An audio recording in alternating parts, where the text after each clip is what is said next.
Oliver Twist, Chapter 5. Noah. Oliver woke up in the morning to the sound of kicking at the door. He got up quickly and opened the door. An angry young man stood in the hallway. "I take it you're the new workhouse boy," he said. "Yes," Oliver replied. "My name is Oliver Twist." He tried to appear friendly. Although this was not a promising start, this young man might be a new friend. "I'm Noah Claypole."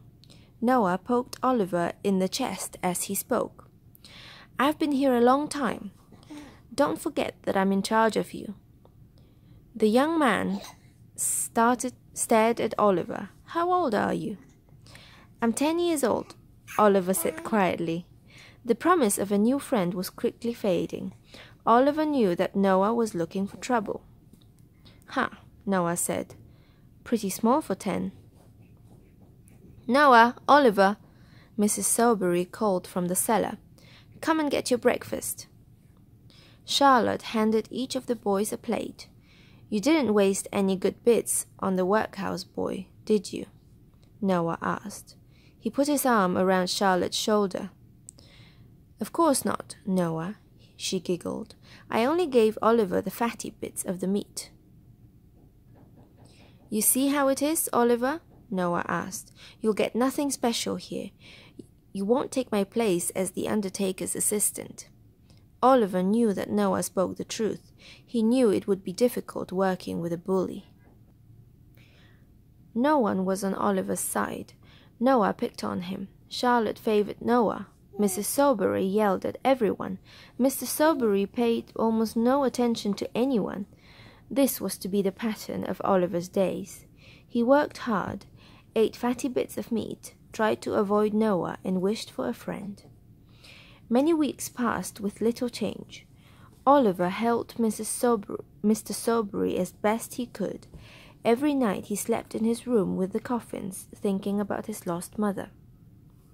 Every morning he woke up to Noah's taunts and a fatty piece of meat. One morning, Noah was in a particularly bad mood. Both the undertaker and his wife had yelled at him that morning. He had been caught taking a nap and then spending too much time talking to Charlotte. Noah decided to take it out on Oliver. "So, workhouse," he said to Oliver.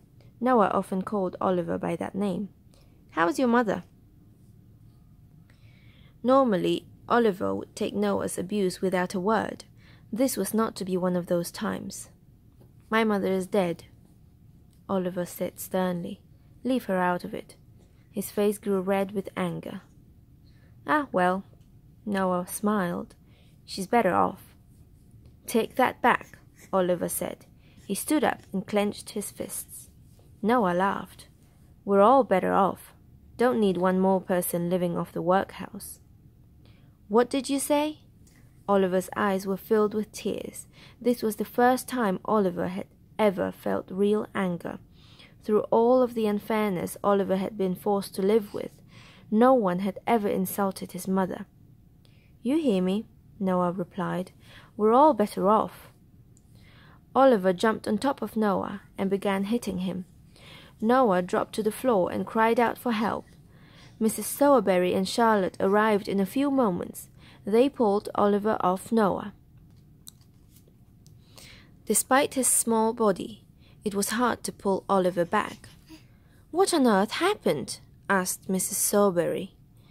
"I don't know, Mrs." Noah lied. He sat up and rubbed his head. Noah was confused. He never thought Oliver would fight back. He suddenly went mad, Noah said. They could not calm Oliver down. He tried to get out of their grasp. As a last resort, they threw Oliver into a coffin, and Mrs. Sowerberry sat on top of it. "Noah," she said, "run and get Mr. Bumble, and hurry before this boy knocks me clear off."